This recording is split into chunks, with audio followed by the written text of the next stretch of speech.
Hello दोस्तों, क्या आपको कभी ऐसा महसूस हुआ है कि आप काबिल तो है, पर आपके डर और आपकी चिंताएं आपको आगे बढ़ने से रोक रही है?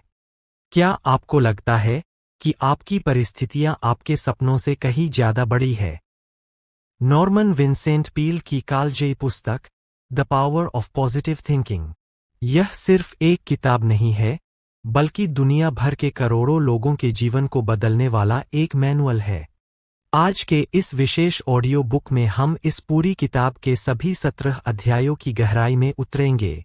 अगले कुछ मिनटों में आप सीखेंगे कि कैसे एक शांत मन बड़ी से बड़ी समस्या को हल कर सकता है, कैसे आप चिंता की पुरानी आदत को जड़ से उखाड़ सकते हैं, और कैसे उस उच्च शक्ति से जुड़कर आप अजेय बन सकते हैं। यदि आप अपनी हार को जीत में बदलने के लिए तैयार हैं, तो ईयरफोन्स लगाकर एक शांत जगह पर बैठ जाइए और चलिए शुरू करते हैं यह जीवन बदल देने वाली यात्रा। अध्याय 1, अपने आप पर विश्वास करें। अध्याय की शुरुआत एक बहुत ही शक्तिशाली विचार से होती है, अपने आप पर विश्वास करें। अपनी क्षमताओं में भरोसा रखें। लेखक कहते हैं कि यदि आप अपनी शक्तियों में एक विनम्र लेकिन उचित आत्मविश्वास नहीं रखते, तो आप कभी सफल या सुखी नहीं हो सकते। हम यह सोचते हैं कि पहले सफलता आएगी, फिर आत्मविश्वास आएगा, लेकिन सच्चाई इसके बिल्कुल उलट है। पहले खुद पर विश्वास आता है, तभी सफलता का रास्ता खुलता है। ध्यान दें कि हीनता की भावना आपके विकास के रास्ते में सबसे बड़ी बाधा है, लेकिन आत्मविश्वास वह चाबी है जो आपकी आंतरिक शक्तियों के द्वार खोल देती है। याद रखें, आप जो सोचते हैं कि आप हैं, आप उससे कहीं अधिक शक्तिशाली है। लेखक बताते हैं कि बहुत से लोग हीनता की भावना से इसलिए जूझते हैं क्योंकि वे दूसरों के दिखावे की तुलना अपनी आंतरिक कमियों से करते हैं। लेखक कहते हैं कि जो लोग आगे बढ़ते हैं वे कोई अलग नहीं होते, वे बस खुद से यह कहते हैं कि मैं कर सकता हूं। यह भरोसा उन्हें कोशिश करने की हिम्मत देता है, और यही हिम्मत धीरे धीरे सफलता में बदल जाती है।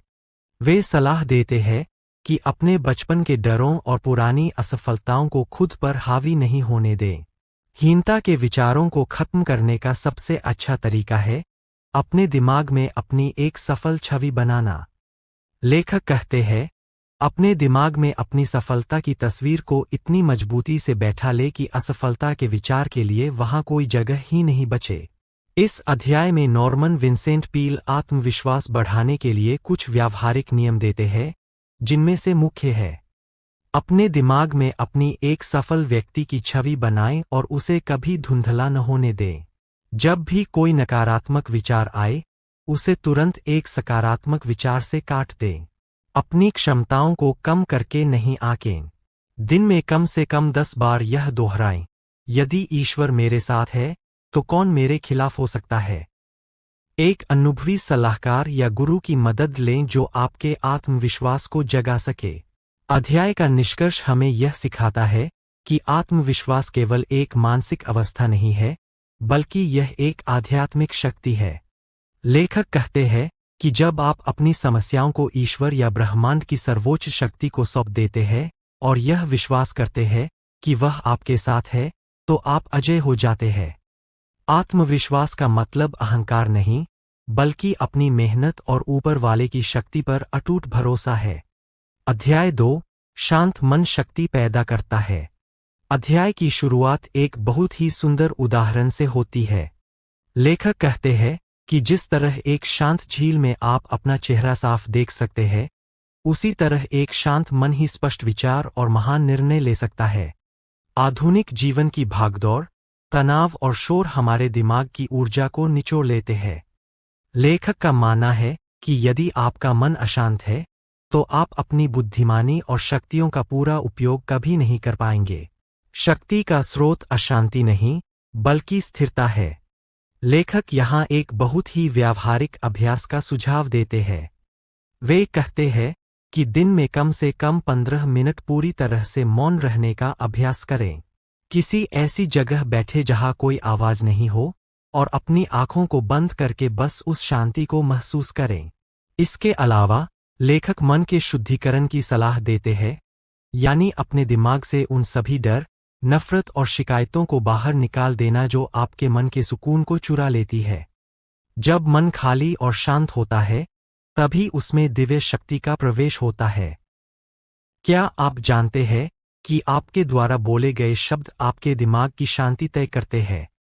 नॉर्मन विंसेंट पील कहते हैं कि यदि आप दिन भर नकारात्मक और उत्तेजक शब्दों का प्रयोग करेंगे, तो आपका मन हमेशा तनाव में रहेगा। इसके विपरीत, शांतिपूर्ण शब्दों का प्रयोग जैसे शांति, सुकून, विश्वास आपके नर्वस सिस्टम को शांत करते हैं।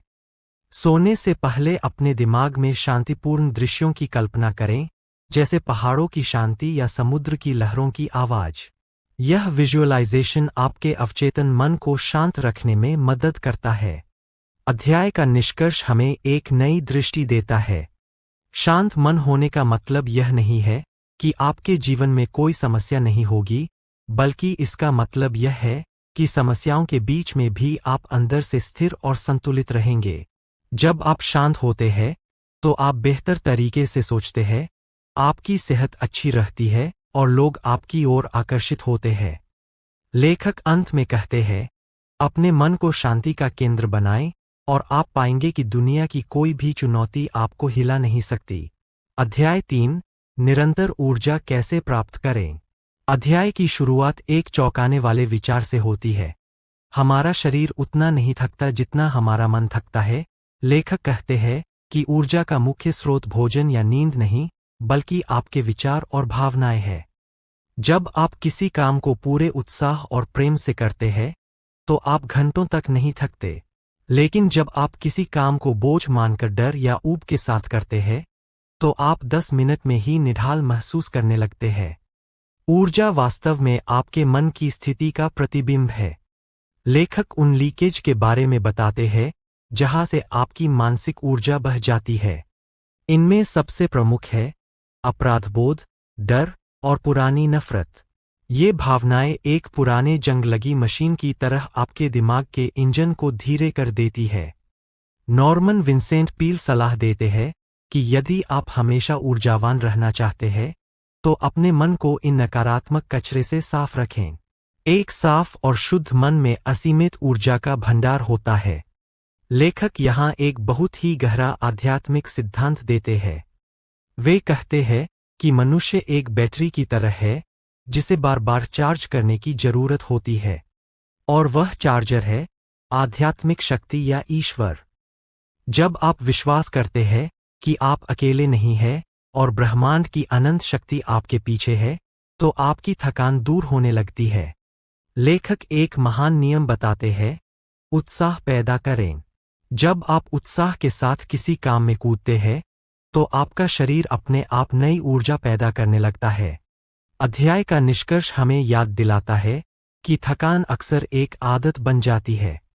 हम खुद को बताते रहते हैं कि मैं बहुत थक गया हूं और हमारा शरीर उसे सच मान लेता है। लेखक कहते हैं कि अपनी शब्दावली बदलें।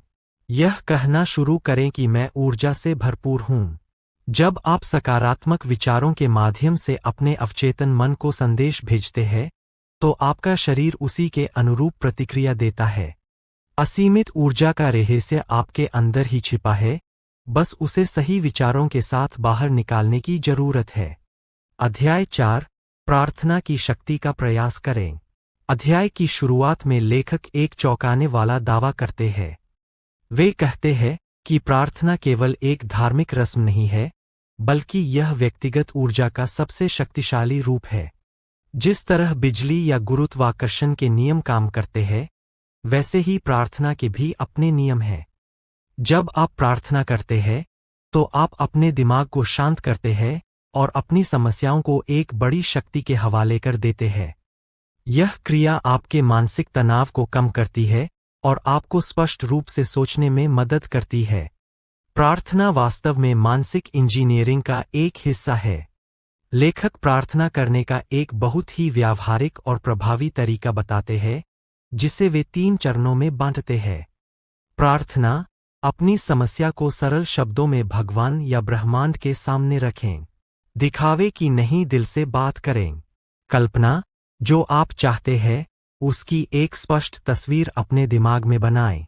विश्वास करें कि वह काम पहले ही हो चुका है। वास्तविकता, जब आप प्रार्थना और कल्पना को मिला देते हैं, तो वह विचार आपकी वास्तविकता बनने लगता है। यहाँ लेखक एक बहुत ही अनोखा सुझाव देते हैं, जिसे वे फ्लैश प्रेयर कहते हैं। आपको घंटों बैठने की जरूरत नहीं है। दिन भर में जब भी आप किसी से मिले या किसी समस्या का सामना करें, तो मन ही मन एक छोटी सी सकारात्मक प्रार्थना भेजें।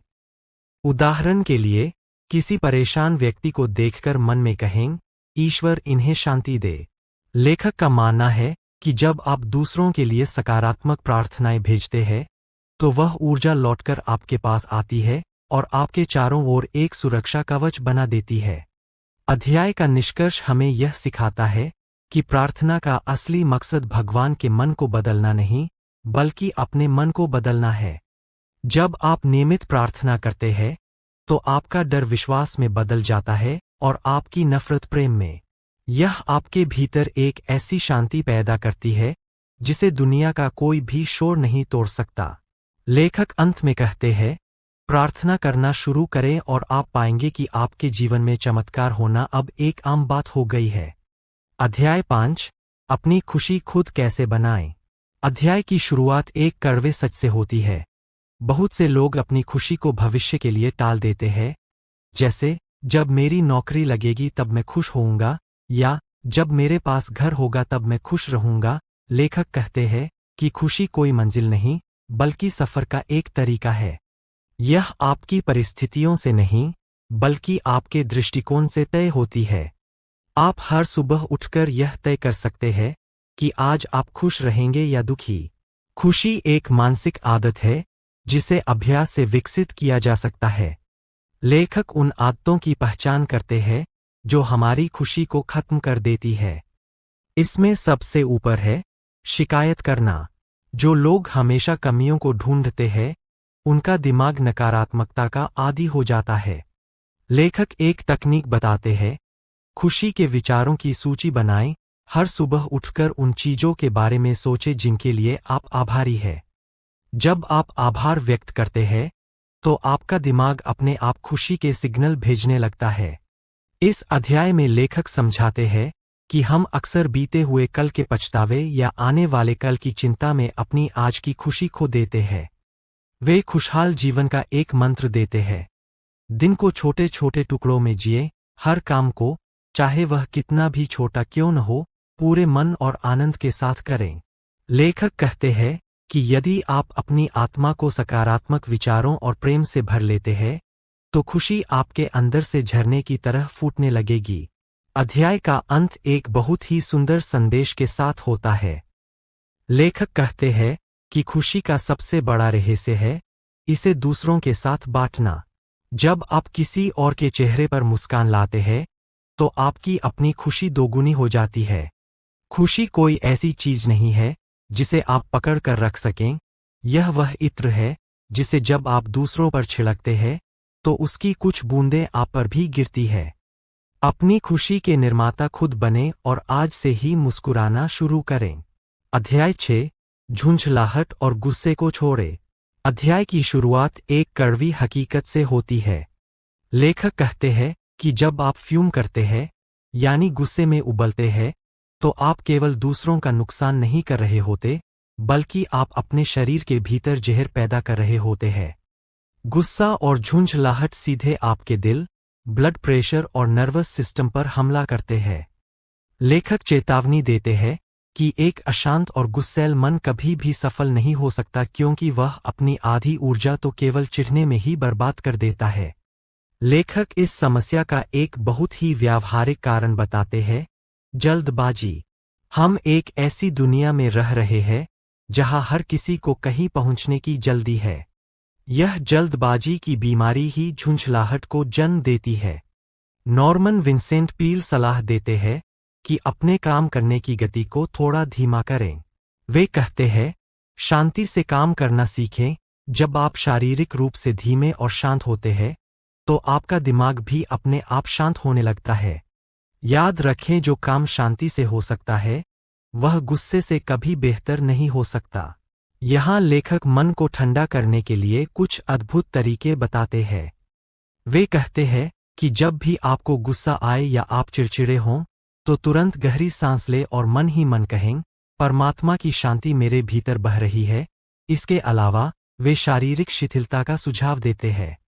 अपनी मांसपेशियों को ढीला छोड़ दें, क्योंकि एक तनावमुक्त शरीर में गुस्सा ज्यादा देर तक नहीं टिक सकता। लेखक सलाह देते हैं कि अपने खाली समय में प्रकृति के बीच बैठें या मौन का अभ्यास करें, ताकि आपका मेंटल टेम्परेचर हमेशा कंट्रोल में रहे। अध्याय का निष्कर्ष हमें एक बहुत बड़ा जीवन मंत्र देता है। लेखक कहते हैं कि गुस्से पर काबू पाने का मतलब अपनी भावनाओं को दबाना नहीं, बल्कि उन्हें बदलना है। जब आप दूसरों को माफ करना सीख जाते हैं और छोटी बातों को नजरअंदाज करना शुरू करते हैं, तो आप मानसिक रूप से आजाद हो जाते हैं। असली शक्तिशाली व्यक्ति वह नहीं है जो चिल्ला सकता है, बल्कि वह है जो कठिन परिस्थितियों में भी अपनी शांति बनाए रख सकता है।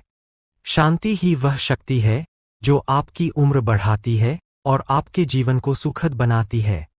अध्याय 7, सर्वश्रेष्ठ की अपेक्षा करें और उसे प्राप्त करें। लेखक एक बहुत ही शक्तिशाली विचार के साथ अध्याय की शुरुआत करते हैं। जब आप सर्वश्रेष्ठ की अपेक्षा करते हैं, तो आप अपने भीतर एक ऐसी चुंबकीय शक्ति पैदा करते हैं जो सर्वश्रेष्ठ को ही आपकी ओर खींचती है। बहुत से लोग जीवन में असफल इसलिए होते हैं क्योंकि वे हमेशा बुरे की उम्मीद करते हैं। उनका डर ही उनकी हार का कारण बन जाता है। लेखक कहते हैं कि अपनी मानसिकता को शिकस्त से हटाकर जीत पर केंद्रित करें। आपकी उम्मीदें आपके भविष्य का ब्लूप्रिंट होती है। लेखक बताते हैं कि संदेह वह बाधा है जो आपकी सफलता को रोक देती है। हम अक्सर कहते हैं, मैं कोशिश तो करूंगा लेकिन मुझे नहीं लगता कि यह होगा, यही लेकिन आपकी पूरी शक्ति को खत्म कर देता है। नॉर्मन विंसेंट पील सलाह देते हैं कि अपने मन से असंभव शब्द को निकाल दें। जब आप पूरी तरह से संदेह को त्याग कर अपनी पूरी मानसिक शक्ति किसी लक्ष्य में लगा देते हैं, तो पूरी कायनात आपकी मदद करने में जुट जाती है। विश्वास का मतलब यह नहीं है कि मुश्किलें नहीं आएंगी, बल्कि यह है कि आप उन पर जीत हासिल करेंगे। इस अध्याय में एक बहुत ही प्रसिद्ध वाक्य है, बाधाएं केवल वे डरावनी चीजें हैं जो आपको तब दिखती है जब आप अपने लक्ष्य से नजर हटा लेते हैं। लेखक कहते हैं कि जो व्यक्ति सर्वश्रेष्ठ की अपेक्षा करता है, वह बाधाओं को देखकर घबराता नहीं, बल्कि उन्हें एक सीढ़ी की तरह इस्तेमाल करता है।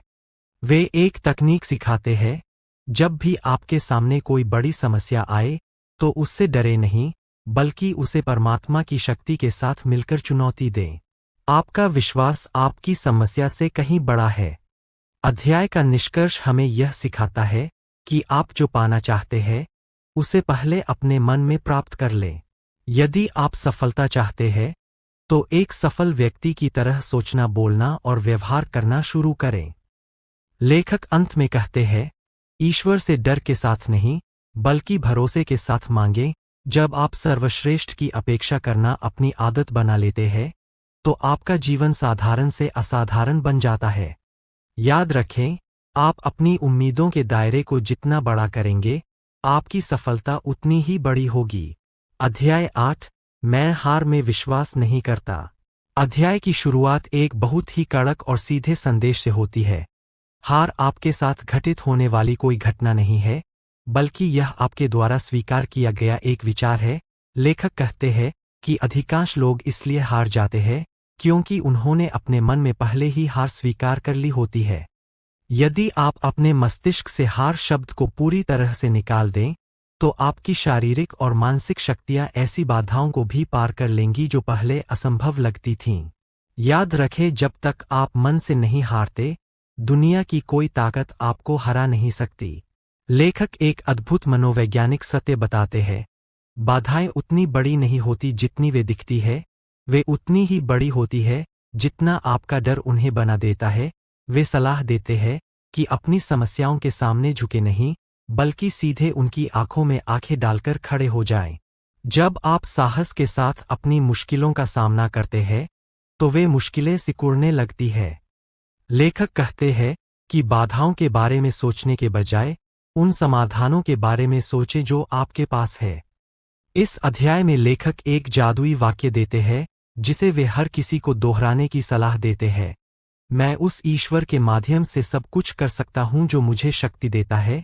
उनका मानना है कि जब इंसान अपनी सीमित शक्ति को ब्रह्मांड की असीमित शक्ति से जोड़ देता है तो वह अजय हो जाता है। यह कोई कोरी कल्पना नहीं बल्कि एक आध्यात्मिक कानून है।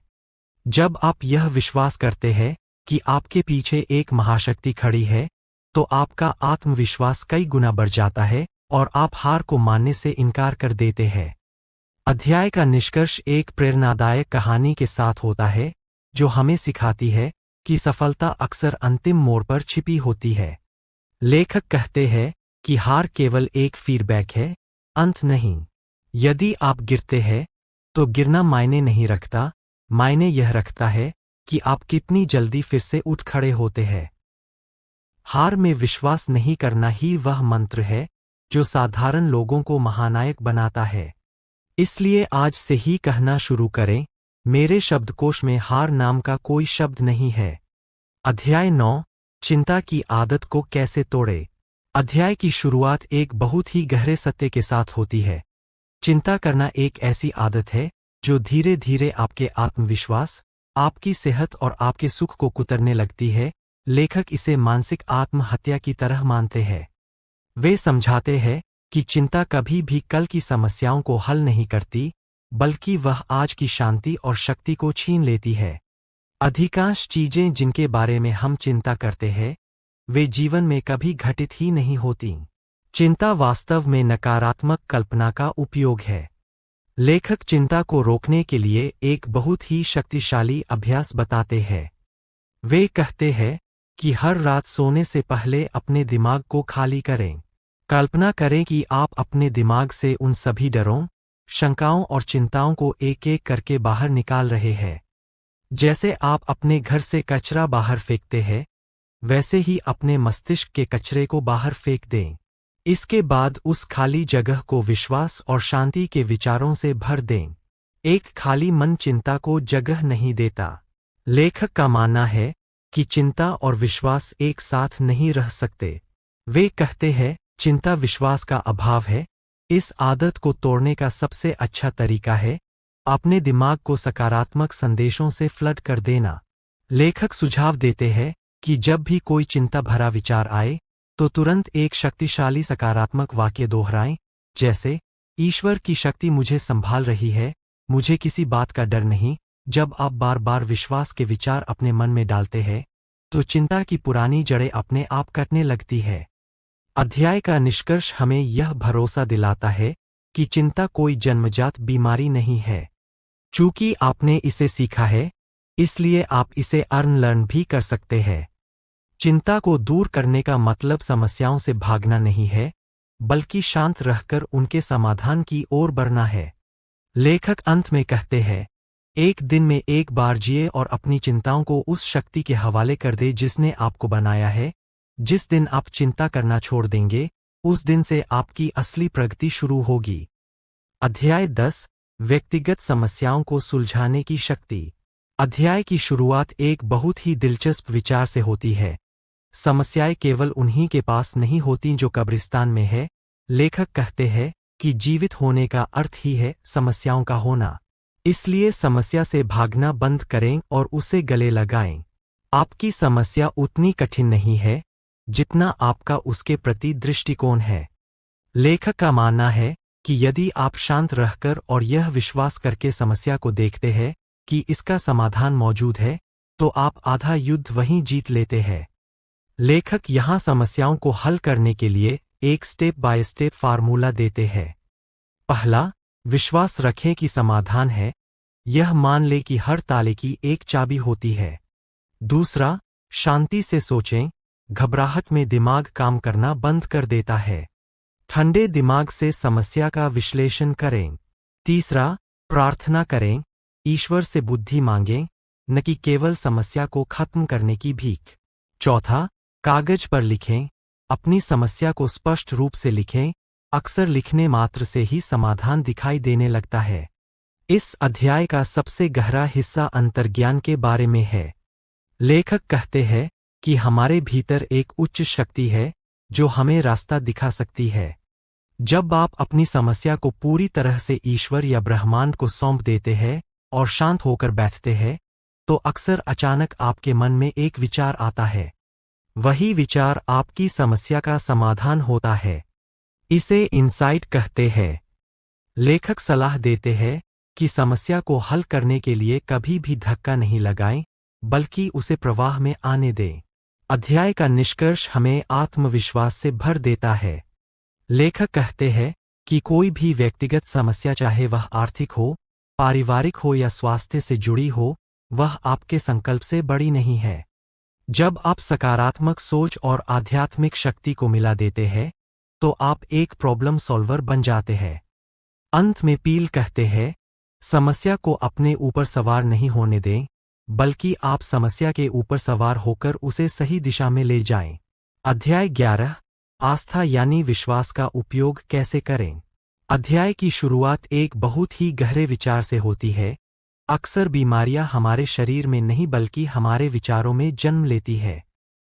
लेखक कहते हैं कि नकारात्मक भावनाएं जैसे नफरत, डर और ग्लानि शारीरिक रोगों का कारण बन सकती है।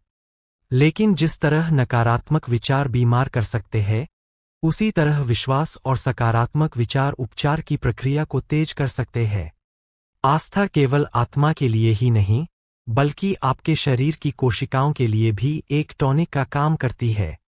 लेखक कई डॉक्टरों और वैज्ञानिकों के उदाहरण देते हुए बताते हैं कि दवाएं अपना काम करती है, लेकिन ठीक होने की असली इच्छा और विश्वास रोगी के भीतर से आता है। वे कहते हैं कि यदि आप मन में यह छवि बनाए रखते हैं कि आप स्वस्थ हैं, तो आपका अवचेतन मन शरीर को ठीक करने के निर्देश भेजने लगता है। आस्था आपके नर्वस सिस्टम को शांत करती है, जिससे शरीर की अपनी स्वाभाविक रोग प्रतिरोधक क्षमता बढ़ जाती है। इस अध्याय में लेखक कुछ व्यावहारिक सुझाव देते हैं। पहला, प्रार्थना और समर्पण। अपनी बीमारी या कमजोरी को ईश्वर के हाथों में सौंप दें और तनाव लेना बंद करें। दूसरा, आभार व्यक्त करें। वर्तमान में जो स्वास्थ्य आपके पास है, उसके लिए धन्यवाद कहें। तीसरा, सकारात्मक घोषणाएं। हर दिन दोहराएं, ईश्वर की उपचारक शक्ति मेरे शरीर के कण कण में बह रही है। लेखक स्पष्ट करते हैं कि वे चिकित्सा के विरोधी नहीं है, बल्कि उनका मानना है कि दवा और दुआ का मेल सबसे बड़ा चमत्कार कर सकता है। अध्याय का निष्कर्ष हमें यह सिखाता है कि पूर्ण स्वास्थ्य का अर्थ केवल बीमारी की अनुपस्थिति नहीं है, बल्कि मन, शरीर और आत्मा का संतुलन है। जब आप अपने मन से करवाहट और डर को निकाल फेंकते हैं और उसकी जगह प्रेम और विश्वास भर लेते हैं, तो आपका शरीर अपने आप ऊर्जावान महसूस करने लगता है। लेखक अंत में कहते हैं, विश्वास रखें कि आपके भीतर ठीक होने की असीमित शक्ति है, क्योंकि वह शक्ति स्वयं उस परमात्मा की है जिसने आपको बनाया है। अध्याय 12, जब आपकी ऊर्जा कम हो जाए। अध्याय की शुरुआत एक बहुत ही दिलचस्प अवलोकन से होती है। लेखक कहते हैं कि अधिकांश लोग इसलिए नहीं थके हुए होते कि उन्होंने बहुत ज्यादा काम किया है, बल्कि इसलिए थके होते हैं क्योंकि उनका मन भारी है। जब आपके मन में अपराधबोध, डर, चिंता, दबाव होती है, तो यह आपकी जीवन शक्ति को धीरे धीरे सोख लेती है। जब आपकी ऊर्जा कम हो जाती है, तो सबसे पहली गलती हम यह करते हैं कि खुद को कमजोर मानने लगते हैं। लेकिन पील समझाते हैं कि ऊर्जा को वापस पाया जा सकता है, अगर हम अपनी सोच को सही दिशा दें। लेखक का मंत्र है, थकान अक्सर एक मानसिक स्थिति होती है, न कि शारीरिक सीमा। लेखक थकान को मिटाने के लिए एक 3 स्टेप फॉर्मूला देते हैं। फर्स्ट स्टेप, प्रार्थना। अपनी मानसिक थकान को ईश्वर को सौंप दें। प्रार्थना आपके दिमाग की रिपेयरिंग करती है। सेकेंड स्टेप, विश्राम। दिन के बीच में छोटे छोटे ब्रेक ले और शरीर को पूरी तरह ढीला छोड़ना सीखें। थर्ड स्टेप, विश्वास। यह विश्वास रखें कि आपके भीतर असीमित ऊर्जा का भंडार है। इस अध्याय का सबसे शक्तिशाली विचार यह है कि जब हम प्रकृति और ईश्वर की लय से बाहर हो जाते हैं, तभी हम थकते हैं। लेखक कहते हैं कि समुद्र की लहरों, उगते सूरज और बहती हवा को देखें, वे कभी नहीं थकते क्योंकि वे ब्रह्मांड की लय में है। जब आप तनाव लेते हैं, तो आप उस लय को तोड़ देते हैं। लेखक सलाह देते हैं, अपने काम को धक्का नहीं दे, उसे परमात्मा की शक्ति के साथ बहने दें। जब आप शांति से काम करते हैं तो आपकी ऊर्जा कई गुना बढ़ जाती है। जब आपकी ऊर्जा कम हो जाती है तो सबसे पहली गलती हम यह करते हैं कि खुद को कमजोर मानने लगते हैं। लेकिन पील समझाते हैं कि ऊर्जा को वापस पाया जा सकता है अगर हम अपनी सोच को सही दिशा दें। अध्याय का निष्कर्ष हमें याद दिलाता है कि वाइटैलिटी या जीवन शक्ति का गहरा संबंध हमारे उत्साह से है।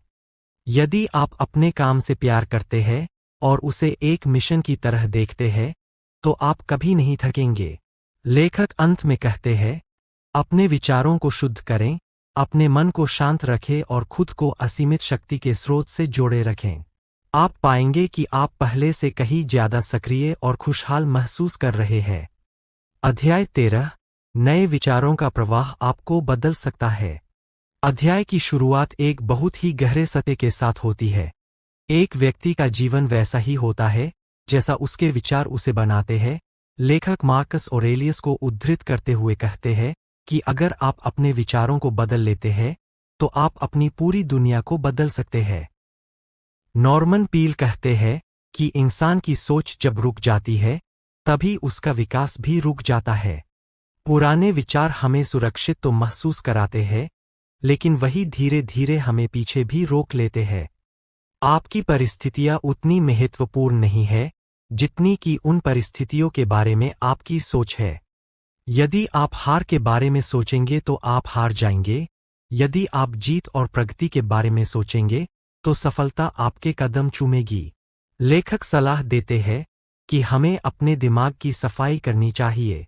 जिस तरह हम पुराने और बेकार सामान को घर से बाहर फेंक देते हैं, उसी तरह हमें पुराने, सड़े गले और नकारात्मक विचारों को दिमाग से बाहर निकाल देना चाहिए। ये पुराने विचार जहर की तरह होते हैं जो नए अवसरों को आपके पास आने से रोकते हैं। लेखक कहते हैं कि हर सुबह अपने दिमाग को साफ करें और उसमें केवल वही विचार आने दें जो आपको शक्तिशाली और खुश महसूस कराते हों। पील बताते हैं कि जैसे बहता पानी साफ रहता है, वैसे ही बहते विचार दिमाग को ताजा और जीवंत रखते हैं। जब सोच में गति आती है तो जीवन में भी गति आने लगती है। यहाँ लेखक एक और जादुई तकनीक बताते हैं, मेंटल रीमेकिंग। वे कहते हैं कि अपने दिमाग में नए, ताजा और सकारात्मक विचारों का प्रवाह शुरू करें। इसके लिए नंबर 1, किताबें और प्रेरणा। हर दिन कुछ ऐसा पढ़ें जो आपके हौसलों को बढ़ाए। नंबर 2, संगत। ऐसे लोगों के साथ रहें जिनके विचार ऊंचे और सकारात्मक हों। नंबर 3, आध्यात्मिक विचार। ईश्वरीय शांति और शक्ति के विचारों को बार बार दोहराएं। हम में से कई लोग कहते हैं, मैं ऐसा ही हूं या मेरी सोच नहीं बदल सकती, लेकिन यही वाक्य सबसे बड़ी रुकावट बन जाता है। पील समझाते हैं कि दिमाग हमेशा नया सीखने के लिए तैयार रहता है, बस उसे मौका देना पड़ता है। नए विचार धीरे धीरे आपके सबकॉन्शियस माइंड अर्थात अवचेतन मन में प्रवेश करते हैं। आपकी पर्सनालिटी, आपकी सेहत और आपके काम करने का तरीका पूरी तरह बदल जाता है। अध्याय का निष्कर्ष एक बहुत बड़ी आशा देता है। लेखक कहते हैं कि कोई भी व्यक्ति इतना पुराना या इतना बुरा नहीं है कि वह बदल नहीं सकते। बदलाव की शुरुआत एक विचार से होती है। जब आप अपने मानसिक पैटर्न को बदल लेते हैं तो आपके जीवन की बाहरी परिस्थितियां अपने आप उन विचारों के अनुरूप ढलने लगती है। अपने विचारों को बदलिए और आप अपना संसार बदल लेंगे। अध्याय 14, आराम पाने के लिए रिलैक्सेशन का सहारा लें। अध्याय की शुरुआत एक बहुत ही सरल लेकिन गहरे उदाहरण से होती है। लेखक कहते हैं कि अगर आप एक मुट्ठी को बहुत जोर से भींचें तो आपकी मांसपेशियां थक जाती है और आप कुछ भी पकड़ने की क्षमता खो देते हैं। यही हाल हमारे दिमाग का है। जब हम तनाव में होते हैं तो हम अपनी मानसिक शक्ति को ब्लॉक कर देते हैं। लेखक कहते हैं, शक्ति हमेशा शांत और तनावमुक्त मन से बहती है। जो व्यक्ति रिलैक्स रहना जानता है वह कम मेहनत में भी उन लोगों से कहीं ज्यादा हासिल कर लेता है जो हमेशा भागम-भाग और तनाव में रहते हैं। लेखक एक बहुत ही प्रसिद्ध मुहावरा इस्तेमाल करते हैं, इजी इज इट, मतलब सहजता से करें। वे सलाह देते हैं कि अपने काम को लेकर बहुत ज्यादा हड़बड़ी नहीं दिखाएं। वे एक रिलैक्सेशन तकनीक बताते हैं, अपने शरीर के हर अंग को ढीला छोड़ दें। कल्पना करें कि आप एक रुई के फाहे की तरह हल्के हैं। जब आपका शरीर रिलैक्स होता है तो आपका अवचेतन मन अधिक सक्रिय हो जाता है और आपको कठिन समस्याओं के आसान समाधान देने लगता है। रिलैक्सेशन का मतलब यह भी नहीं है कि आप सब कुछ छोड़ दें या आलसी बन जाए। इसका मतलब है कुछ समय के लिए अपने दिमाग को शांत करना। लेखक मन को शांत करने के लिए कुछ व्यावहारिक कदम बताते हैं। नंबर 1, शांतिपूर्ण कल्पना। दिन में कुछ मिनट के लिए अपनी आंखें बंद करें और किसी शांत बगीचे या बहती नदी की कल्पना करें। नंबर 2, शब्दों की शक्ति। शांति, विश्राम, धीरज जैसे शब्दों को मन ही मन दोहराएं। इन शब्दों का हमारे नर्वस सिस्टम पर गहरा प्रभाव पड़ता है। नंबर 3, परमात्मा पर भरोसा। यह विश्वास रखें कि ब्रह्मांड आपको संभाल रहा है। सारा बोझ अपने कंधों पर नहीं उठाएं। अध्याय का निष्कर्ष हमें यह सिखाता है कि जो इंसान रिलैक्स है वह ज्यादा रचनात्मक होता है। तनाव आपको बीमार और कमजोर बनाता है, जबकि रिलैक्सेशन आपको ऊर्जावान और स्पष्टवादी बनाता है। लेखक अंत में कहते हैं, अपने काम को एक खेल की तरह लें, बोझ की तरह नहीं। जब आप रिलैक्स होंगे तभी आप अपनी असली शक्ति या पावर को महसूस कर पाएंगे। अध्याय 15, लोगों को आपको पसंद करने के तरीके। अध्याय की शुरुआत एक बहुत ही ईमानदार बात से होती है। हर इंसान चाहता है कि उसे पसंद किया जाए और उसकी सराहना की जाए। लेखक कहते हैं कि अगर कोई कहता है कि उसे फर्क नहीं पड़ता कि लोग उसके बारे में क्या सोचते हैं, तो वह शायद झूठ बोल रहा है। लेकिन लोकप्रिय होने का मतलब यह नहीं है कि आप दिखावा करें। असली लोकप्रियता आपके स्वभाव की गहराई और दूसरों के प्रति आपके प्रेम से आती है। यदि आप लोगों को पसंद करेंगे तो लोग भी आपको पसंद करने लगेंगे। लेखक एक बहुत ही अनोखा सुझाव देते हैं, एक कंफर्टेबल व्यक्ति बने। इसका मतलब है कि आपके साथ रहने पर लोगों को तनाव महसूस नहीं हो। कुछ लोग ऐसे होते हैं जिनके पास बैठते ही आप अनकंफर्टेबल महसूस करने लगते हैं, क्योंकि वे हमेशा जज करते हैं या शिकायत करते हैं। इसके विपरीत एक पॉजिटिव व्यक्ति के पास हर कोई रहना चाहता है। लेखक कहते हैं, अपने व्यक्तित्व के कोनों को इतना चिकना बना ले कि लोग आपके साथ टकराने से नहीं डरें। इस अध्याय में लेखक लोकप्रियता के कुछ बहुत ही व्यावहारिक नियम देते हैं। नंबर 1, नाम याद रखें। किसी भी व्यक्ति के लिए उसका नाम दुनिया का सबसे मधुर शब्द है। नंबर 2, अहंकार छोड़ें। दूसरों को यह महसूस नहीं कराएं कि आप उनसे बेहतर है। नंबर 3, प्रशंसा करें। दूसरों में अच्छाई ढूंढें और खुलकर उसकी तारीफ करें। नंबर 4, दिलचस्पी लें। दूसरों की बातों को ध्यान से सुनें, केवल अपनी ही बात नहीं कहें। नंबर 5, दोष नहीं निकालें। दूसरों की कमियों पर ध्यान देने के बजाय उनकी खूबियों को उभारें। अध्याय का निष्कर्ष बहुत ही गहरा है। लेखक कहते हैं कि लोगों के साथ अच्छे संबंध बनाने का सबसे बड़ा रहस्य है उनके लिए मन ही मन प्रार्थना करना। जब आप किसी व्यक्ति को पसंद नहीं करते तो उसके लिए शांति और सफलता की प्रार्थना करें। इससे आपके मन की कड़वाहट खत्म हो जाएगी और आपके व्यवहार में एक ऐसी मिठास आएगी जो लोगों को आपकी ओर आकर्षित करेगी। लेखक अंत में कहते हैं, लोगों से प्यार करें और वे आपको वापस प्यार देंगे। अध्याय 16, दुख और शोक के लिए नुस्खा। अध्याय की शुरुआत बहुत ही सहानुभूति के साथ होती है। हर इंसान की जिंदगी में ऐसे पल आते हैं जब दुख और शोक से बचना संभव नहीं होता। किसी अपने का चले जाना, कोई बड़ा नुकसान या गहरी निराशा, ये सब दिल को अंदर तक तोड़ देते हैं। नॉर्मन विंसेंट पील कहते हैं कि दुख कोई कमजोरी नहीं है, बल्कि इंसान होने का प्रमाण है। दुख को दबाने या नजरअंदाज करने से वह कम नहीं होता, बल्कि और भारी हो जाता है। पील समझाते हैं कि शोक से उबरने की शुरुआत उसे स्वीकार करने से होती है। दुख जीवन का एक हिस्सा है और इसे महसूस करना पूरी तरह से स्वाभाविक है। लेकिन दुख में डूबे रहना और उससे अपनी पहचान बना लेना खतरनाक है। पील कहते हैं कि हृदय का घाव भी शरीर के घाव की तरह होता है। इसे ठीक होने के लिए समय, देखभाल और सही मानसिक औषधि की जरूरत होती है। लेखक एक बहुत ही व्यावहारिक सलाह देते हैं। जब दिल दुखी हो तो शरीर को काम पर लगा दें। खाली बैठकर दुख के बारे में सोचते रहने से वह और गहरा होता है। सक्रियता आपके दिमाग को उस गहरे अंधेरे से बाहर खींचने में मदद करती है।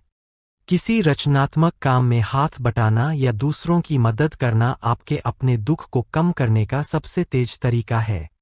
लेखक इस अध्याय में एक गहरा आध्यात्मिक दृष्टिकोण देते हैं। वे कहते हैं कि हमें मृत्यु को एक अंत के रूप में नहीं, बल्कि एक परिवर्तन के रूप में देखना चाहिए। वे विश्वास दिलाते हैं कि आत्मा अमर है और हमारे प्रियजन पूरी तरह खत्म नहीं होते, बल्कि वे एक उच्च चेतना में चले जाते हैं। यह विश्वास की अलगाव केवल कुछ समय के लिए है, मन को एक असीम शांति देता है। अध्याय का निष्कर्ष हमें परमात्मा की सांत्वना की ओर ले जाता है। लेखक कहते हैं कि जब इंसानी शब्द कम पड़ जाते हैं, तब ईश्वर की शांति काम करती है। वे सुझाव देते हैं कि अपने मन को सकारात्मक और शांतिपूर्ण विचारों से भरें और विश्वास रखें कि समय के साथ घाव भर जाएंगे। अंत में पील कहते हैं, विश्वास ही वह शक्ति है जो टूटे हुए दिल को फिर से जोड़ सकती है और जीवन में फिर से मुस्कुराहट ला सकती है। अध्याय 17, उस उच्च शक्ति की मदद कैसे ले। अध्याय की शुरुआत एक शक्तिशाली वादे के साथ होती है। आपके भीतर एक ऐसी शक्ति मौजूद है जो आपको किसी भी मुश्किल से बाहर निकाल सकती है, किसी भी बीमारी को ठीक कर सकती है और आपको शून्य से शिखर तक पहुंचा सकती है। लेखक कहते हैं कि अधिकांश लोग अपनी छोटी सी व्यक्तिगत शक्ति के भरोसे जीवन जीने की कोशिश करते हैं और थक जाते हैं। जिस तरह एक बल्ब तब तक नहीं जलता जब तक वह बिजली के मुख्य स्रोत अर्थात पावर हाउस से नहीं जुड़ा हो, उसी तरह इंसान भी तब तक अधूरा है जब तक वह उस उच्च शक्ति या परमात्मा से नहीं जुड़ जाए। लेखक बताते हैं कि इस शक्ति का लाभ उठाने के लिए आपको किसी कठिन तपस्या की जरूरत नहीं है, बस विश्वास की जरूरत है। वे 3 आसान तरीके बताते हैं। प्रथम है संपर्क का अभ्यास। दिन में कई बार बस यह महसूस करें कि वह शक्ति आपके साथ है। जैसे ही आप यह सोचना शुरू करते हैं, आपकी ऊर्जा का स्तर बढ़ने लगता है। द्वितीय है समर्पण। अपनी चिंताओं और अहंकार को उस शक्ति के हवाले कर दें। जब आप कहते हैं, मैं नहीं, बल्कि मेरे भीतर की शक्ति यह काम कर रही है, तो तनाव गायब हो जाता है। तृतीय है सकारात्मक प्रवाह। अपने मन को उन विचारों से भर ले जो उस उच्च शक्ति के स्वभाव से मिलते हों, जैसे प्रेम, शांति और आनंद। नॉर्मन विंसेंट पील कहते हैं कि जब आप इस उच्च शक्ति के साथ लय में आ जाते हैं, तो बाधाएं आपके रास्ते से वैसे ही हट जाती है जैसे सूरज के उगने पर कोहरा हट जाता है। यह शक्ति आपको वह इंसाइट और प्रेरणा देती है जो आपको सही समय पर सही निर्णय लेने में मदद करती है। लेखक का मानना है कि जो व्यक्ति इस शक्ति का उपयोग करना सीख जाता है, उसके लिए असंभव शब्द का अस्तित्व समाप्त हो जाता है। किताब का अंत करते हुए लेखक हमें एक चुनौती और एक आशीर्वाद देते हैं। वे कहते हैं कि सकारात्मक सोच केवल एक तकनीक नहीं, बल्कि जीने का एक तरीका है। जब आप इस उच्च शक्ति पर भरोसा करना शुरू करते हैं, तो आपका पुराना डरा हुआ व्यक्तित्व मर जाता है और एक नया, शक्तिशाली आप जन्म लेता है। विश्वास के साथ आगे बढ़ें, क्योंकि वह शक्ति अब आपके साथ है। तो दोस्तों, यह थी नॉर्मन विंसेंट पील की अद्भुत पुस्तक the power of positive thinking की पूरी यात्रा। हमने सीखा कि हमारी सोच ही हमारे भाग्य का निर्माण करती है। याद रखिए, सकारात्मक सोच का मतलब यह नहीं है कि मुश्किलें नहीं आएंगी, बल्कि इसका मतलब यह है कि उन मुश्किलों के बावजूद आप जीतेंगे। इस ऑडियो बुक को केवल एक बार सुनकर मत छोड़िए। जब भी आपको लगे कि आप थक रहे हैं या आपका विश्वास डगमगा रहा है, इस वीडियो पर वापस आएं और उन अध्यायों को फिर से सुनें जिनकी आपको उस वक्त सबसे ज्यादा जरूरत है। अगर इस वीडियो ने आपके मन में सकारात्मकता की एक भी छोटी सी किरण जगाई है, तो इसे अपने कम से कम 3 दोस्तों के साथ जरूर शेयर करें। क्या पता, आपकी एक छोटी सी कोशिश किसी की पूरी जिंदगी बदल दे। आपका पसंदीदा अध्याय कौन सा था? कमेंट्स में जरूर बताएं। और ऐसी ही जीवन बदल देने वाली किताबों के लिए हमारे चैनल को सब्सक्राइब करना नहीं भूलें। मिलते हैं अगले वीडियो में एक नए विचार और एक नई शक्ति के साथ। तब तक के लिए सकारात्मक रहें, शक्तिशाली रहें। धन्यवाद।